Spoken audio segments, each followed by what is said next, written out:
Hi, I'm Zach B. Arthur. We're on set filming Chucky. Today we're doing episode 5. Okay. Right? I'm ready. I'm putting Delete that that in. footage. No, I am putting it in. No lost footage on this channel.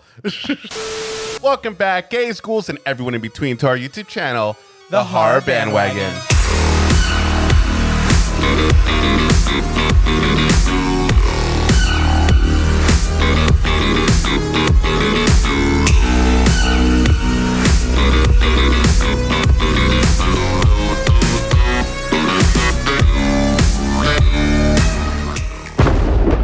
Hi, my name is Sergio. And my name is Cody. Wait, hold on. I literally was going like, really fast. I was like, did you see me? I was like, ah.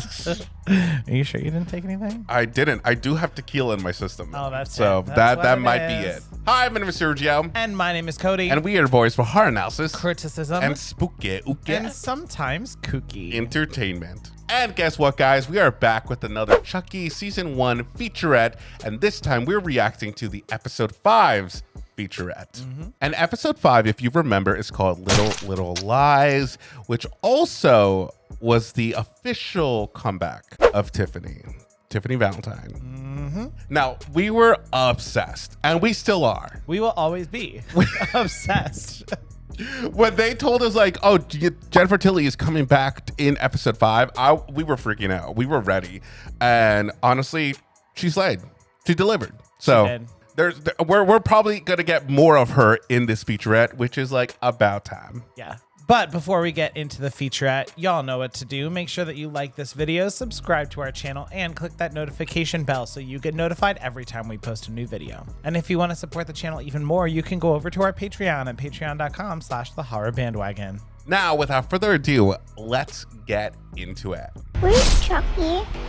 I don't know. You tell us, girl. Looks a little different now, honey. Chucky, you know, I'll still love you, even though you look melted as fuck. We're doing episode 5. Here's an inside look at Chucky, episode 5. Do you want to try your Chucky laugh? Oh, no, I can't do it. Nope. I know, really. Are you not enjoying the show? In this television series, we're continuing that. She's just like such a vixen. Yes. Is that good to say? Can I say that? I think so. Okay. Very terrifying. Tiffany and Nika Chucky have been having a lot of sex with people and then killing a lot of people. It's been a great time. We could have a whole show just on that. We could. Like, give us like a spin-off show of their journal before that. One of the best parts of this is trying to figure out what it is like to be a male serial killer occupying a woman's body. Oh, for sure. It's amazing working with Fiona. She's such a generous actress. I'm delighted she's in on it. You know, she's very talented. So sweet. Yes, Brett. Yes, Brett. The fact that in real life, Fiona's real laugh sounds like Chucky's laugh. But It's true. I have a Is that her natural laugh? Also, working with Jennifer is amazing because Oh your ability to improvise has been like really impressive and really fun. And Also, Fiona Dorff is like gorgeous. Yeah. My God. My most frightening scene was rolling around on the bed, having mad, passionate sex with Nika Chucky. it's just Nika Chucky. Scene literally at my age with, you know, a hot chick. So I was Yes, girl. of my friends who would have killed to be me in that situation. The first time we kissed, I was like, oh. yeah, it felt very natural. It felt very Yeah. natural. We had a lot of chemistry. I love it. I love it, but of course it would be like all the gays just like in the room. Yes. Like, yes, girl, get it. Zach and Bjorgvin, for me personally, that you guys were able to portray this teenage gay relationship was so Yeah, bro. training and holding hands and lacing their fingers. I'm very, very proud. We also got training in our relationship. We did. Zach, I think it was you asked me if that scene was a replay of my first kiss. Wasn't. It was the first kiss that I wished that I had had, and I think that you guys have done such a great job representing that relationship. so Yeah. freaking true. It's like the gay romances that we wish we could. We said this in the reaction that we wish we grew up watching. Everything that is going on in his life and all of the just really awful things that are happening to him, like his uncle dying, his babysitter, since he was like 3, died. Everything. It was, and will always be gruesome. Chucky doll, I say Junior doesn't have the imagination. And I think that it's always been Lexi basically thinking that Junior's not capable of doing anything for himself. I love this scene. I remember being gagged. And obviously we know it's Chucky. I mean, who else is automatically? Who's gonna chop off the principal's head and leave the body like? Yeah. Only Chucky would do that. Such a spectacle. Chucky lives for the drama Oh, he all the does. time, every day. He is a messy bitch who lives for the drama. He is a messy bitch. You stupid bitch, you filthy slut! The origins of Charles Lee Ray and the origins of Chucky and Tiffany's relationship. Well, I always knew this day was coming when they bring in a younger. Oh no! Number one, the actress they got to play young Tiffany is amazing. And it's interesting, too, because I'm half Chinese and she's also half Asian. That's awesome. And it was sort of what I imagined, except for there were more dead bodies than in my mind. I didn't think they killed that many people, but I just think it's amazing that you're. They were just more wholesome to Jennifer Tilly. Yeah, I know we said it so many times, but Brad Dourif's daughter playing a younger him So for good. this. Genius. Amazing. She's just addicted to the excitement and the badness. Wow, it's never happened like that before.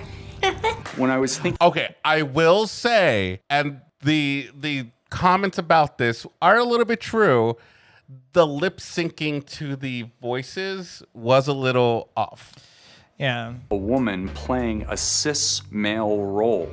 She already looks so much like her father, especially from here up. Yep, so true. Fiona read young Charles Lee Ray, and I called up Donna and I said, wow, she was amazing as Charles Lee Ray. She should play it. I didn't realize she was actually playing. Do Charles Lee Ray, you need to realize you're going to do Charles Lee Ray and you're not doing me. So go and see the earlier movies. That's where you should get Charles Lee Ray. This whole I mean, that's 100% true. Yeah. fun and also the whole mind fuck of playing my father or this like iconic character that my father is associated with. Girl's gonna have to have some sort of therapy. Brad, I'm like, oh my gosh, who am I acting opposite? But I looked into the mirror. I was deeply unnerved. I can only imagine. Instagram face mash app, except you can't get it off. I FaceTimed my dad as my dad, and he was like, huh. I will say, when I first saw this, I was like, mind blown. Yeah.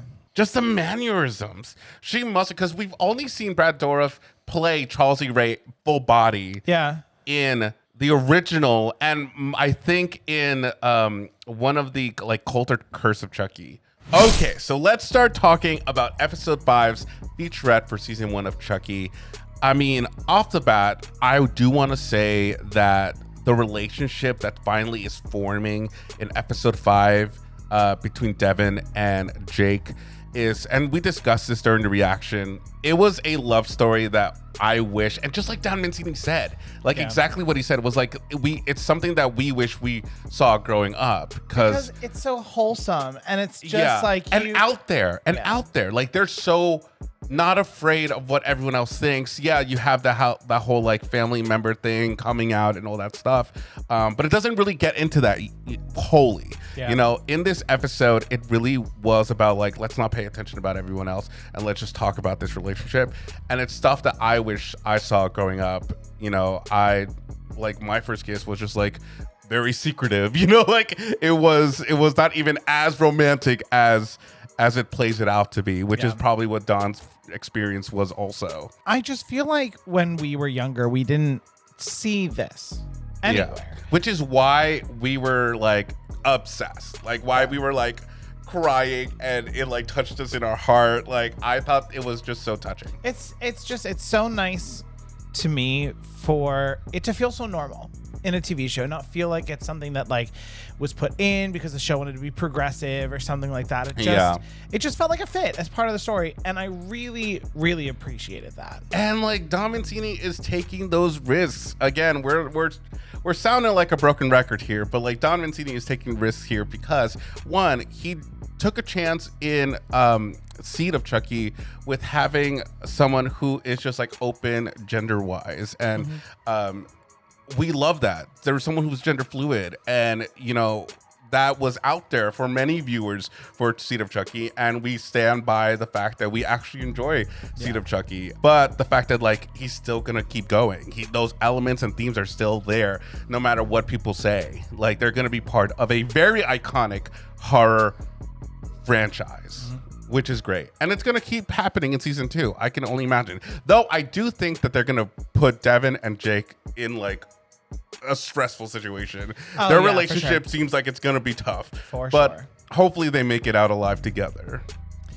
Another thing that I just loved seeing more of in this featurette is watching Fiona Dourif and Jennifer Tilly just react to each other. They seem like they have such a great time with each other.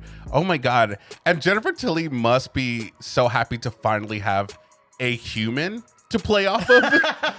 You know? And sure, maybe Jennifer Tilly was in the recording booth with like Brad Dourif, and I know that they're very close anyways, but to have a scene partner playing off of them, it's so great to see. Jennifer Tilly just looks like she's having a blast doing this.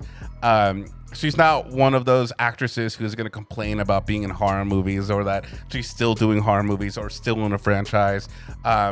She's doing it and she's loving it, which I'm seeing more often is that celebrities, you take like Jamie Lee Curtis, who still isn't a fan of horror movies, but is still willing to please the horror fans. You take Neve Campbell, who also isn't a fan of horror movies, but is willing to do stuff because there's a huge fandom that would love to see Sidney Prescott in the movies. Like you get those people, and you know, you see people at all these conventions, horror conventions, and they're all like horror people that were in horror movies and love it and love the fact that it has created such a fandom like what we have now.